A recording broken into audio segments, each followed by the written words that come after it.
Chapter 11. A Flight for Life. On the morning which followed his interview with the Mormon prophet, John Ferrier went into Salt Lake City, having found his acquaintance, who was bound for the Nevada mountains. He entrusted with him his message to Jefferson Hope. In it, he told the young man of the imminent danger which threatened them, and how necessary it was that he should return. Having done thus, he felt easier in his mind, and returned home with a lighter heart. As he approached his farm, he was surprised to see a horse hitched at each of the posts at the gate. Still more surprised was he, on entering, to find two young men in possession of his sitting room. One with a long, pale face was leaning back in the rocking chair, with his feet cocked up upon the stove. The other, a bull-necked youth with coarse, bloated features, was standing in front of the window with his hands in his pocket, whistling a popular hymn. Both of them nodded to Ferrier as he entered, and the one in the rocking chair commenced the conversation. "Maybe you don't know us," he said. "This here's the son of Elder Drebber, and I'm Joseph Stangerson, who traveled with you in the desert, and the Lord stretched out his hand and gathered you into the true fold." "As will all the nations in his own good time," said the other in a nasal voice. "He grindeth slowly, but exceedingly small." John Ferrier bowed coldly. He had guessed who his visitors were. "We have come," continued Stangerson, "at the advice of our fathers, to solicit the hand of your daughter, for whichever of us may seem good to you and to her. But as I have 4 wives, and Brother Drebber has 7, it appears to me that my claim is the stronger one." "Nay, nay, Brother Stangerson," cried the other, "but the question is not how many wives we have, but how many we can keep. My father has now given over his mills to me, and I am the richer man." "But my prospects are better," said the other warmly. "When the Lord removes my father, I shall have his tanning yards and the leather factory, and then I am your elder, and I am higher in the church." "It will be for the maiden to decide," rejoined young Drebber, smirking at his own reflection in the glass. "We shall leave it all at her decision." During this dialogue, John Ferrier had stood fuming in the doorway, hardly able to keep his riding whip from the backs of his two visitors. "Now look here," he said at last, striding up to them. "When my daughter summons you, you can come. But until then, I don't want to see your faces again." The two young Mormons stared at him in amazement. In their eyes, the competition between them for the maiden's hand was the highest of honors for both her and her father. "There are 2 ways out of the room," cried Ferrier. "There's the door, and there's the window. Which do you care to use?" His brown face looked so savage and his gaunt hands so threatening that his visitors sprang to their feet and beat a hurried retreat. The old farmer followed them to the door. "Let me know when you've settled which it is to be," he said sardonically. "You shall smart for this," Stangerson cried, white with rage. "You have defied the prophet and the council of 4. You shall rue it to the end of your days." "The hand of the Lord shall be heavy upon you," cried young Drebber. "He will arise and smite you." "Then I'll start the smiting," exclaimed Ferrier furiously, and he would have rushed upstairs for his gun, had not Lucy seized him by the arm and restrained him. Before he could escape from her, the clatter of horses' hooves told him that they were beyond his reach. "Young canton rascals," he exclaimed, wiping the perspiration from his forehead. "I would rather see you in your grave, my girl, than the wife of either of them." "And so should I, father," she answered with the spirit. "But Jefferson will soon be here." "Yes, it will not be long before he comes. The sooner the better, for we do not know what their next move may be." It was indeed high time that someone capable of giving advice should come to the aid of the sturdy old farmer and his adopted daughter. In the whole history of the settlement, there had never been such a case of rank disobedience to the authority of the elders. If minor errors were punished so sternly, what would be the fate of this arch-rebel? Ferrier knew his wealth and position would be of no avail to him. Others, as well known and as rich as himself, had been spirited away before now, and their goods given over to the church. He was a brave man, but he trembled at the vague, shadowy terrors which hung over him. any known danger he could face with a firm lip, but this suspense was unnerving. He concealed his fears from his daughter, however, and affected to make light of the whole matter, though she, with a keen eye of love, saw plainly that he was ill at ease. He expected that he would receive some message or remonstrance from Young as to his conduct, and he was not mistaken, though it came in an unlooked-for manner. Upon rising the next morning, he found, to his surprise, a small square of paper pinned onto the coverlet of his bed just over his chest. On it was printed in bold, straggling letters, 29 days are given for your amendment, and then. The dash was more fear-inspiring than any threat could have been. How this warning came into his room puzzled John Ferrier sorely, for his servants slept in an outhouse, and the doors and windows had all been secured. He crumpled the paper up and said nothing to his daughter, but the incident struck a chill in his heart. The 29 days were evidently the balance of the month which Young had promised. What strength or courage could avail against an enemy armed with such mysterious powers? The hand which fastened the pen might have struck him to the heart, and he could have never known who had slain him. Still more shaken was he the next morning. They sat down to their breakfast when Lucy, with a cry of surprise, pointed upwards. In the center of the ceiling was scrawled with a burnt stick, apparently, the number 28. To his daughter it was unintelligible, and he did not enlighten her. That night he sat up with his gun and kept watch and ward. He saw and heard nothing, yet in the morning a great 27 had been painted on the outside of his door. Thus, day following day, as sure as morning came, he found that his unseen enemies had kept their register and had marked up in some conspicuous position how many days were still left to him out of the month of grace. Sometimes the fatal numbers appeared upon the walls, sometimes upon the floors. Occasionally there were small placards stuck upon the garden gate or the railings. With all his vigilance, John Ferrier could not discover whence the daily warnings proceeded.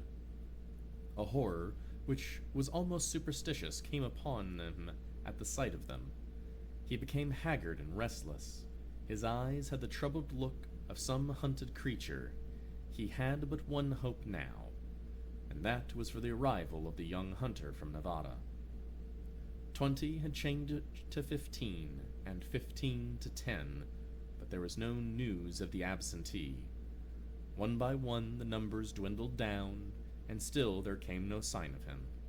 Whenever a horseman clattered down the road, or a driver shouted at his team, the old farmer hurried to the gate, thinking that help had finally arrived. At last, when he saw 5 give way to 4, and that again to 3, he lost heart and abandoned all hope of escape. Single-handed, and with his limited knowledge of the mountains which surrounded the settlement, he knew that he was powerless. The more frequented roads were strictly watched and guarded, and none could pass along them without an order from the council.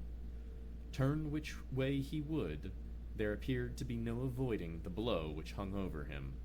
Yet the old man never wavered in his resolution to part with life itself before he consented to what he regarded as his daughter's dishonor. He was sitting alone one evening, pondering deeply over his troubles, and searching vainly for some way out of them. And that morning had shown the figure 2 upon the wall of his house, and the next day would be the last of the allotted time. What was to happen then?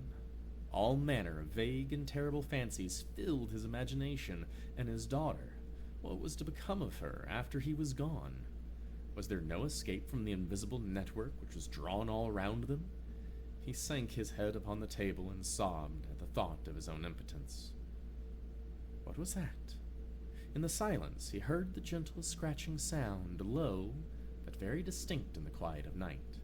It came from the door of the house. Ferrier crept into the hall and listened intently. There was a pause for a few moments, and then low, insidious sound was repeated. Someone was evidently tapping very gently upon one of the panels of the door. Was it some midnight assassin who had come to carry out the murderous orders of the secret tribunal? Or was it some agent who was marking up that last day of grace which had arrived?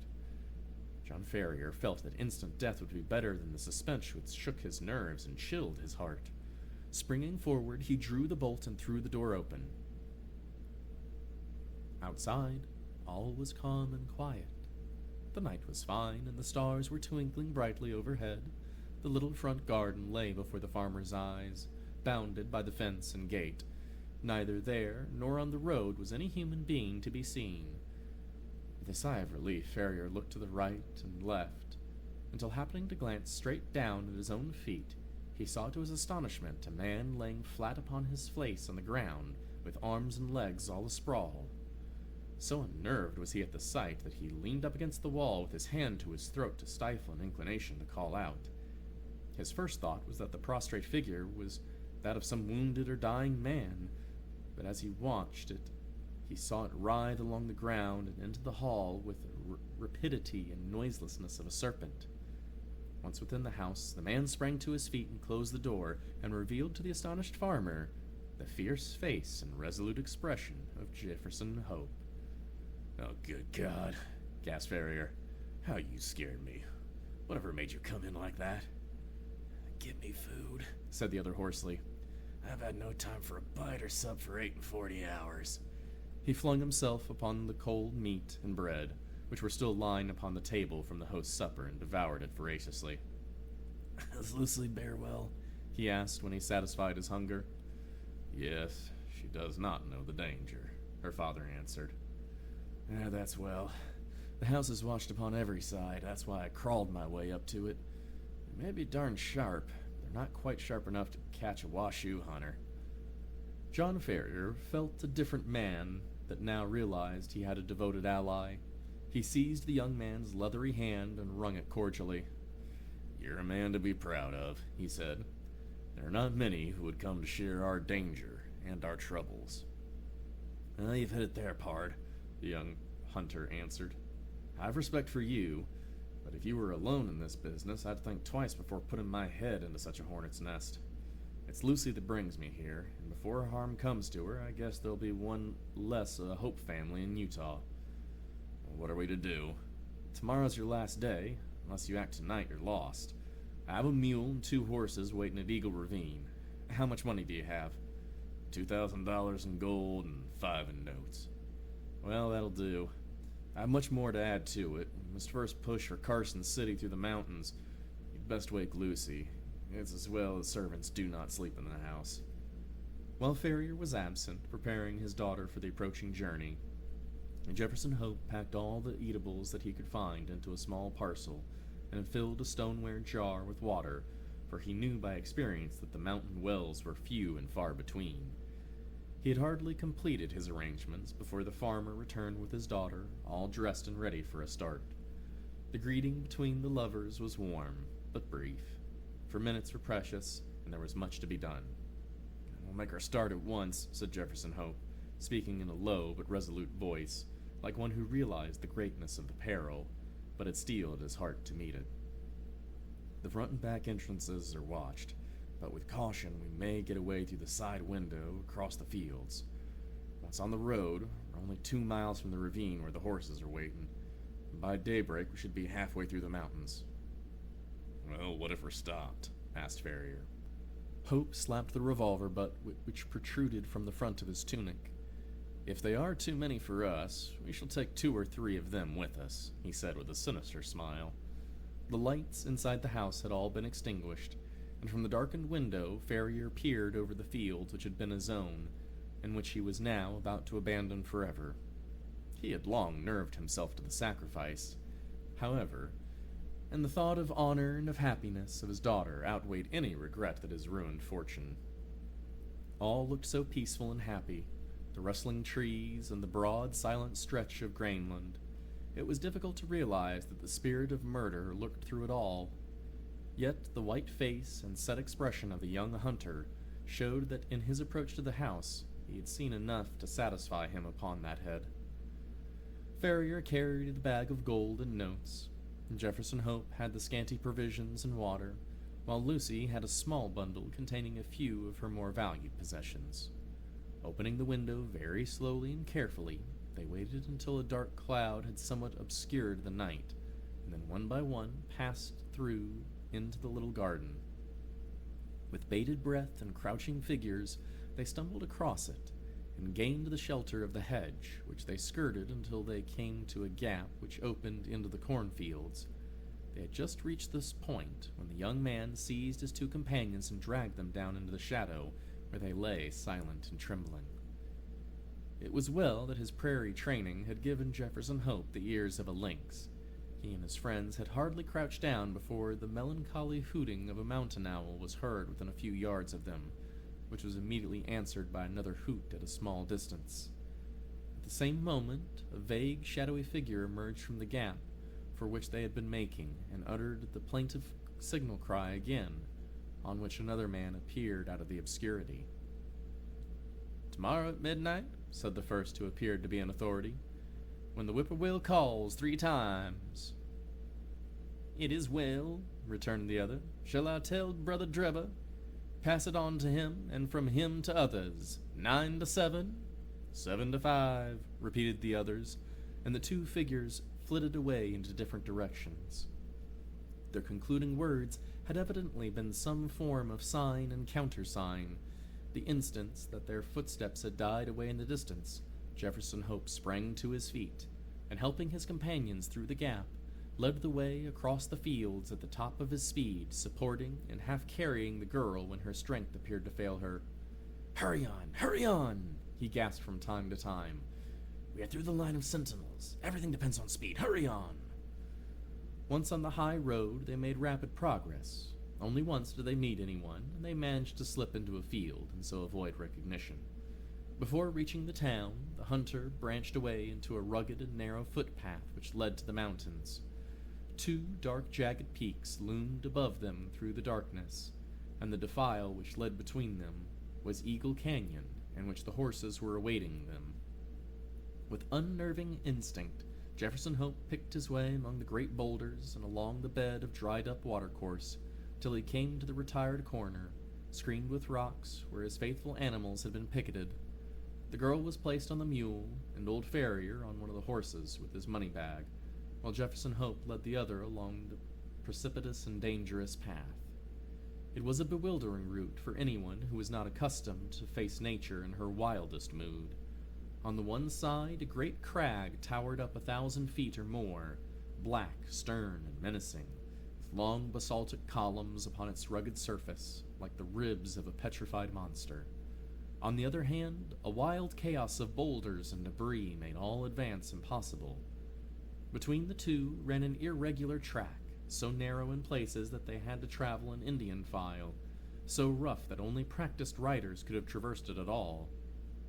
Yet, in spite of all the dangers and difficulties, the hearts of the fugitives were light within them, for every step increased the distance between them and the terrible despotism from which they were flying. They soon had proof, however, that they were still within the jurisdiction of saints. They had reached the very wildest and most desolate portion of the pass when the girl gave a startled cry and pointed upwards. On a rock which overlooked the track, showing out dark and plain against the sky, stood a solitary sentinel. He saw them as soon as they perceived him, and his military challenge of, "Who goes there?" rang through the silent ravine. "Travelers from Nevada," said Jefferson Hope, with his hand upon his rifle which hung by his saddle. They could see the lonely watcher fingering his gun and peering down at them in a dissatisfied manner. "By whose permission?" "The Holy Four," answered Farrier. His Mormon experience had taught him that that was the highest authority to which he could refer. 9 from 7, cried the sentinel. 7 from 5, returned Jefferson Hope promptly, remembering the countersign which he had heard in the garden. Pass, and may the Lord go with you, said the voice from above. Beyond his post, the path broadened out, and the horses were able to break into a trot. Looking back, they could see the solitary watcher leaning upon his gun, and knew that they had passed the outlying posts of the chosen people, and that freedom lay before them.